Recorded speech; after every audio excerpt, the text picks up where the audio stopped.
Така, поредния клип. Нещо, самата камера забива и ми изключва клиповете и не мога да направя един дълъг клип. Може и да го монтирам, ще видя. Може и да стане работа. Ама да не ви давам празни надежди, ще ви кажа, че са така разкъсани, пък ако стане, стане. И продължава нашата разходка. Ето е кристалната вода. Сега, хора, ще ме извинявате, ако много бързо върта камерата. Говоря ви някакви несвързани неща, обаче ми е гордо за първи път. По-натам ще се научи и се ошлайфам и ще стане по-професионално, ако до тогава ме следвате или въобще ако сте ме последвали. Ако сте ме последвали, със здраве! Така. И сега тук стигаме до едни малки къщички, които май са купени от хора. Обаче, вие не може да усетите, има невероятен чар в тая августовска вечер на разходчицата, на която съм ви повела с мене. Има много хубав чар. Дано да стигнем по изгрев, да не се скрие, а по залез. Дано да ви заведа към Соленото езеро, да видите колко е хубаво. Както ви обещах, там са едни от най-хубавите залези, поне според мен, и стават уникални снимки. Ето тук. Малко е изрязан брега, обаче си е много хубаво. Ето има и спасително столче. Е, там по-надолу започва частта с бунгалата. Да ви споделя впечатления винаги като минеме.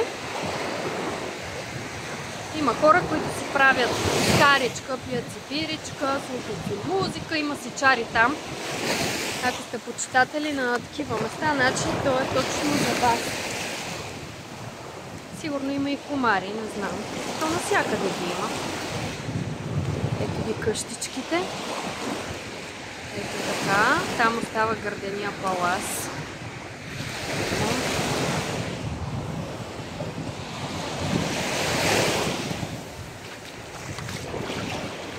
Лично на мен, ето тук наблизо има един плаж, който от дете съм посещавала, с огромни бели миди.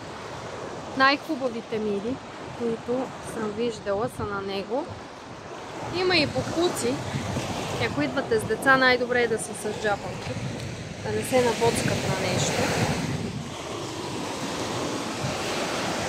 Обаче, иначе, видите, са много красиви. Ето стигнахме много по-маничко плащче.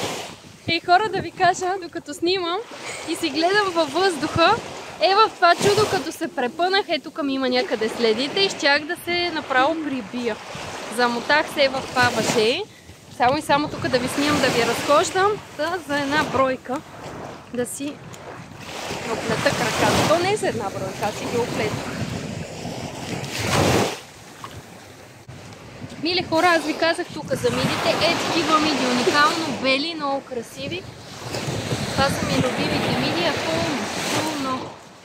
На повечето плажове няма да ги видите, обаче тук не се почиства. Тук са малки миди, обаче е пълно. Така, виждаме. Ето тук на този плаж, на който са най-големите миди. Да видите каква постройка има. Това е някакъв замък. Замък с зловеща усмивка, поне на мене ми прилича. Ето и очи има даже. Тук има някакви работи други. И там хора си ядат и си пият. Я да ги снимам отблизо. Ето ги. Виждате как се забавляват хората. Ето го небето. Тук преди време имаше бунгала, на които аз лично като дете съм идвала. Беше много хубава база, обаче сега няма нищо.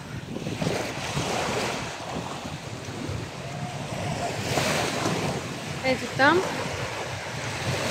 Това се нарича пак вълнолом и разцепва вълните при бурно море.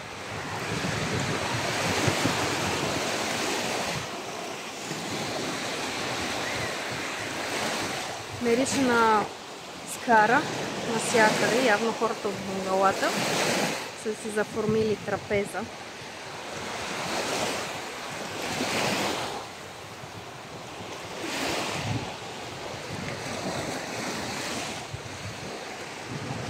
Ако някой се види и се познае във видеята ми, специално го поздравявам.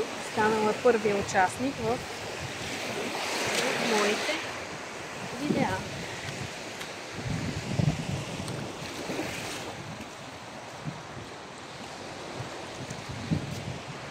Няма да е един човек. Ето вижте колко е кристална водата. Дано виждате това, което виждам аз. Това е прозрачно. Супер красиво. И ако някой ви каже, ми това е мръсно, не е мръсно. Лъжат ви. То е чисто и е много хубаво.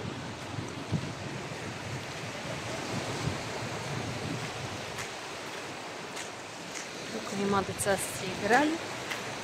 Отиваме към последните бунгала. Там долу има станция, почивна станция.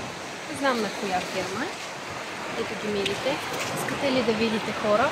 Ето ги. Бели. Бели, огромни мили. Обикновено ги събираме. Обаче, понеже сме задръстили в къщи от мили, този път няма да ги събираме, а само ще ви ги показваме. Ето тук изобилие от мили. Да видите. Ако имате деца и обичате да събирате, направо сте за тук. Тръгвате от първите плажове и вървите докато не свършите. И ще видите чудни гледки, много интересни неща. Може да си вземете нещо да си похапвате, понеже ще ви дойде апетита. Както знаете, човек, който е близо до морето, обикновено огладнява. При мен така се случва, особено ако плувам, след това съм много гладна. Ето ги станциите там. И бунгалата. Тук са малко по-отсечени плажове. И по-безлюдни. През деня не знам как е.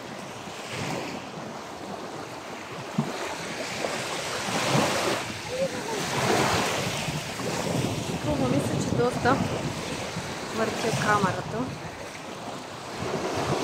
Дано не ми се сърдите много. Обаче, както ви казах, сега се обучаваме. Там има палатки, може хора да си спят. Никой не знае. Да са дошли с влака и да си спят на плажа, да им излезе по-евтино. Всякакви приключенци има. Къде ли не? Ето.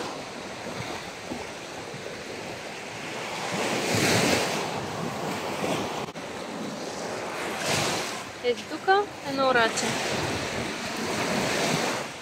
Да не мислите, че сами се разхождаме. Там горе има едни хора, които сигурно са си похапнали и сега са на вечерна разходка. Ето там седат още.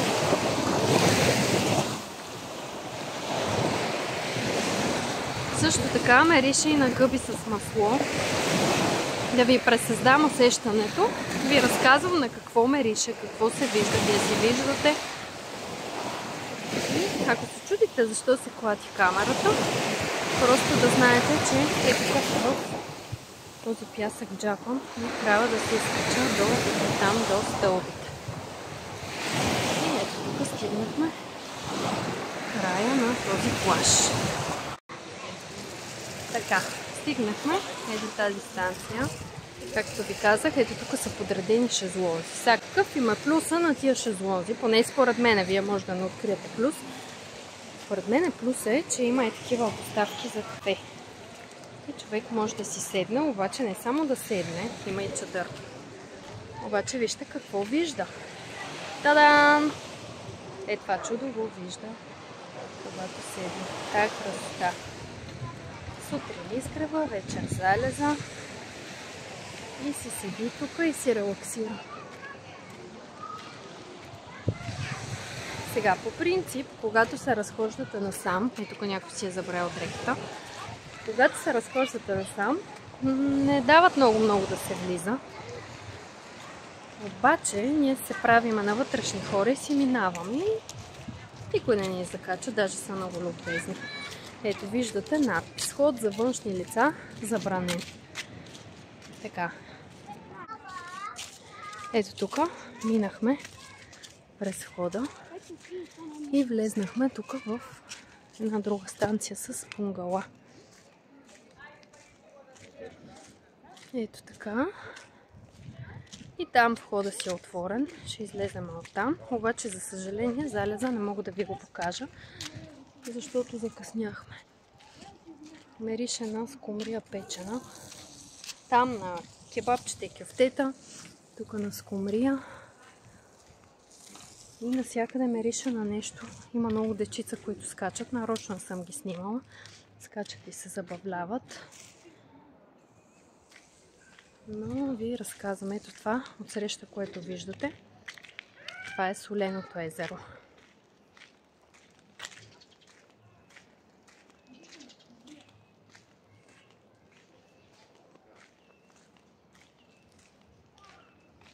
Така. И тук има една бариера. Ние ще се мушнеме, понеже сме финни. Няма да я щупиме. И ето това хора. Ама толкова съжалявам, че не ви показвам залеза. Колко е красиво. Както виждате, има асфалт. Наскоро е положен. Настилката е гладка. И ето това е пътя. Асфалтиране. Сега другия плюс е, наскоро направиха тротуарите. Така че вечер, ако се разхождате, може да си ходите и тук. Ето. Ето тук виждаме въпросната станция. Една от станциите, която ви снимам, може да я видите отдалече. Собственик, ако случайно попадне на моето уникално видео, може да даде един лайк. Правя му безплатна реклама. Ето тук. Безплатна реклама. Ето даже да видите комплекс релакс.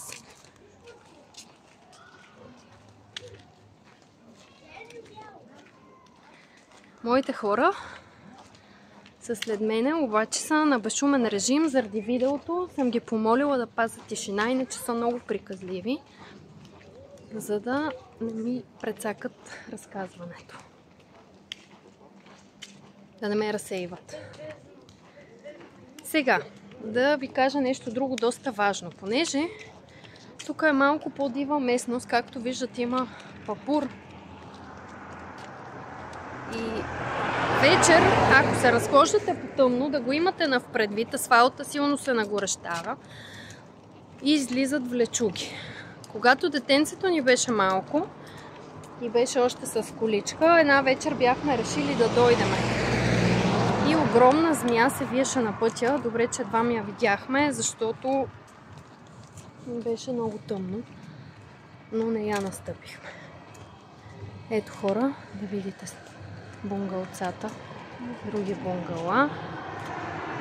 Да видите тротуара колко е дълъг, има си трафик, върват си коли насам натам, има си кофи за боклуци, всичко си има. Само пари да имате да дойдете. Ето почивна станция на СО на КНСБ при Аурубис България АД, град Пирдоп.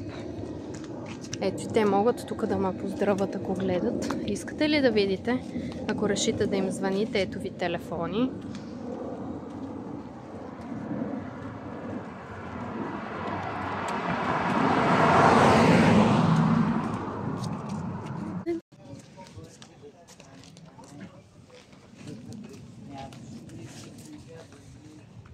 Така, продължаваме с клипа. Видяхте хора, които цял ден са били на плаж. И ето тук даже са си изпрали. Какво да ви покажа, мили хора, е там също. Абе, пълно е. Е, там има и телевизор даже. Виждате ли го? Е там. Хората си гледат телевизия. Има си кафе машина. Ето почивна станция Явор. Виждате ли? Не са като забравени от Бога. Има тук какво да ядат и да пият. Има и къде да ходят. Кофи за буклук си има. Съжалявам, спънах се. Само